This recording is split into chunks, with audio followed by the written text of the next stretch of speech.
मैं हूं AK कश्यप और केंद्र सरकार क्या केंद्रीय कर्मचारियों को पुरानी पेंशन योजना क्या जनवरी 2004 के बाद जो बहाल हुए हैं उन लोगों के लिए क्या कुछ विचार कर रही है।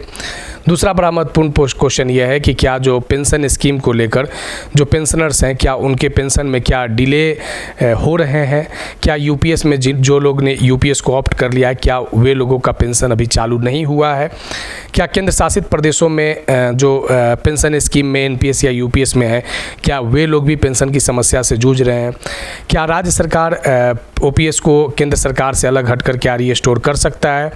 बड़ा महत्वपूर्ण इस तरीके का एक क्वेश्चन का सीरीज देखने को इस बार राज्यसभा में मिला है। और सबसे बड़ा मज़ेदार बात ये है कि जो क्वेश्चन किया गया है जो माननीय सांसद हैं वो भारतीय जनता पार्टी से ही रिलेटेड है, यानी रूलिंग पार्टी से ही रिलेटेड है।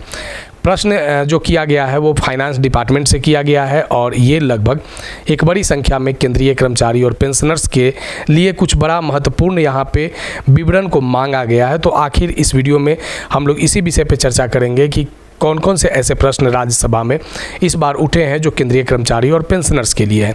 इस वीडियो को आप लास्ट तक जरूर देखिएगा। नए जुड़े हैं तो चैनल को जरूर सब्सक्राइब करके बेल आइकन को दबा दीजिएगा। वीडियो अच्छा लगेगा तो लाइक शेयर जरूर कीजिएगा। अगर कोई सुझाव होगा तो आप कमेंट में लिखिएगा। देखिए, सबसे बड़ा महत्वपूर्ण रूप से यहाँ पर बड़ा दिलचस्प प्रश्न ये है कि जो माननीय सांसद हैं राज्यसभा के ये बीजेपी पार्टी यानी रूलिंग पार्टी से ही आते हैं, श्री प्रदीप कुमार वर्मा, और यहाँ पे राज्यसभा में बड़ा महत्वपूर्ण ये 4 क्वेश्चन को किए हैं। और इस 4 क्वेश्चन में ये बहुत से ऐसे बातों को क्लियर होता हुआ आप देख सकते हैं कि एनपीएस में कितने लोग हैं, ओपीएस में कितने लोग हैं, सरकार का क्या एनपीएस ओपीएस को लेकर बहाल रिस्टोर करने का क्या कुछ प्रपोजल है। तो ये सभी क्वेश्चन यहाँ पे इस तरीके के पूछे गए हैं। तो सबसे पहले आइए जो माननीय सांसद के द्वारा वित्त मंत्रालय से जो क्वेश्चन पूछा गया है जिस पर वित्त राज्य मंत्री श्री पंकज चौधरी का भी जवाब आया है। तो देखिए, सबसे पहले जो यहाँ पे पूछा गया है कि the number of central government employ and pensioners currently covered under NPS and the old pension scheme the detail there of category wise. यहाँ पे बड़ा महत्वपूर्ण रूप से ये जानने की कोशिश किया गया है माननीय सांसद के द्वारा जो क्वेश्चन पूछा गया है कि कितने ऐसे केंद्रीय कर्मचारी हैं या पेंशनर्स हैं जो एनपीएस और ओपीएस में अभी कवर हैं, इसका विवरण कैटेगरी वाइज चाहिए। बड़ा महत्वपूर्ण ये चीज़ें हैं। यहाँ से कुछ बड़ा महत्वपूर्ण डेटा निकल कर भी सामने आया है उत्तर में, देखेंगे। पहले क्वेश्चन को यहाँ पे देख लेते हैं।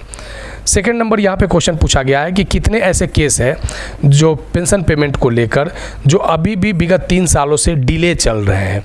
तो ये भी एक प्रश्न बड़ा महत्वपूर्ण प्रश्न है। उसके बाद यहाँ पे क्वेश्चन पूछा गया है कि सेंट्रल गवर्नमेंट क्या ओपीएस लागू करने की विचार करती है, क्या राज्य सरकार सेंट्रल गवर्नमेंट अगर लागू नहीं भी कर पाता है तो क्या राज्य सरकार अलग हटकर केंद्र सरकार के पेंशन सिस्टम से अलग हटकर क्या ओपीएस को पुनरावृत्त कर सकता है, रीस्टोर कर सकता है, यानी राज्यों पर क्या ओपीएस बहाल करने का क्या उन्हें अधिकार है अगर केंद्र ऐसा लागू नहीं कर पाता है। कुछ इस तरीके के भी प्रश्न यहाँ पे आए हैं। और यहाँ पे चौथा जो प्रश्न पूछा गया है 4th नंबर पे कि वेलफेयर ऑफ पेंशनर्स को लेकर जो ऑनलाइन सर्विस लाए गए हैं उसको लेकर सरकार का क्या विचार है। 3 बड़ा महत्वपूर्ण प्रश्न है यहाँ पे A, B और C। इसका क्या वित्त राज्य मंत्री श्री पंकज चौधरी का जवाब आया है, जरा यहाँ पे देखेंगे। सबसे पहले देखिए कि राज्यसभा हो या लोकसभा हो, इस बार पेंशन स्कीम को लेकर काफ़ी सारे क्वेश्चन को किए गए हैं। इसी में से इस क्वेश्चन का बड़ा महत्वपूर्ण उत्तर आया है।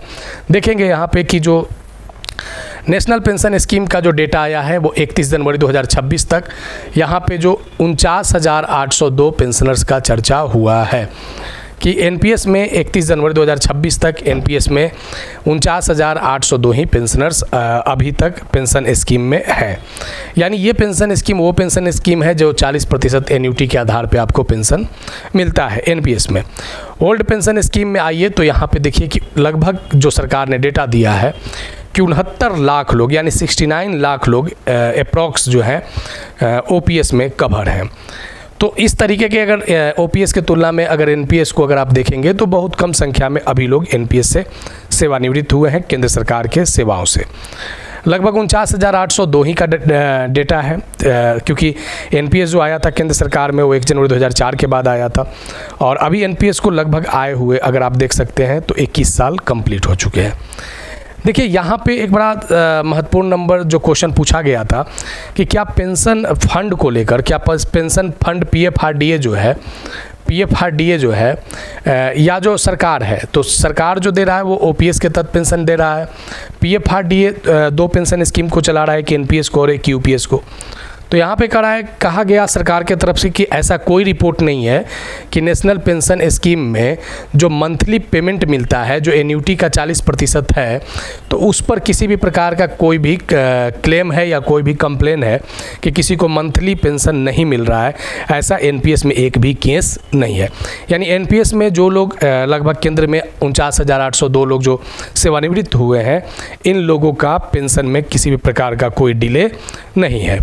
देखिए यहाँ पे अगर तीसरे नंबर क्वेश्चन पे अगर चर्चा करेंगे, तो यहाँ पे जो सरकार ने बड़ा महत्वपूर्ण जवाब दिया कि जो OPS है वो OPS को राज्य सरकार लागू कर सकता है। लेकिन जब OPS को, क्योंकि प्रश्न पूछा गया था कि OPS क्या राज्य सरकार केंद्र से अलग हटकर लागू कर सकता है, तो यहाँ पे जवाब आया कि OPS को राज्य सरकार लागू कर सकता है।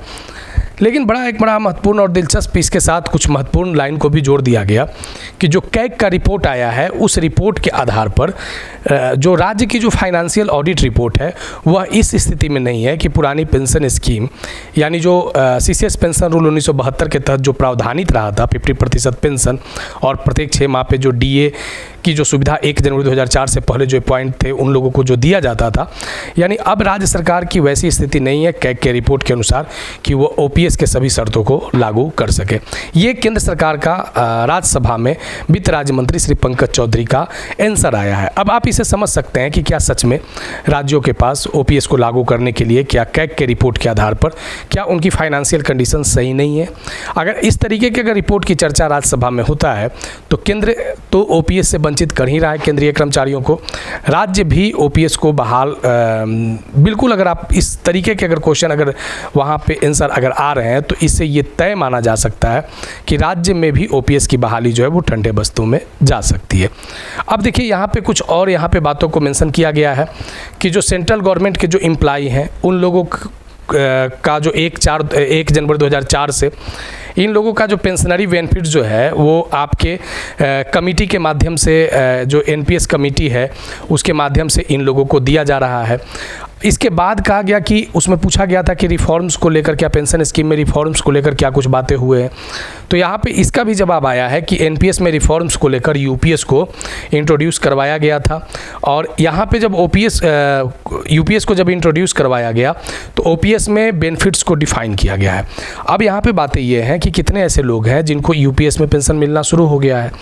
क्या जिस तरीके की बात रिफॉर्म्स की किए जा रहे हैं, क्या NPS में वाकई उस तरीके के रिफॉर्म्स हुए हैं कि जिससे सेंट्रल एम्प्लॉइयों को बेनिफिट्स मिल सके, राज्य अगर लागू करे तो राज्य एम्प्लॉइयों को बेनिफिट्स मिल सके।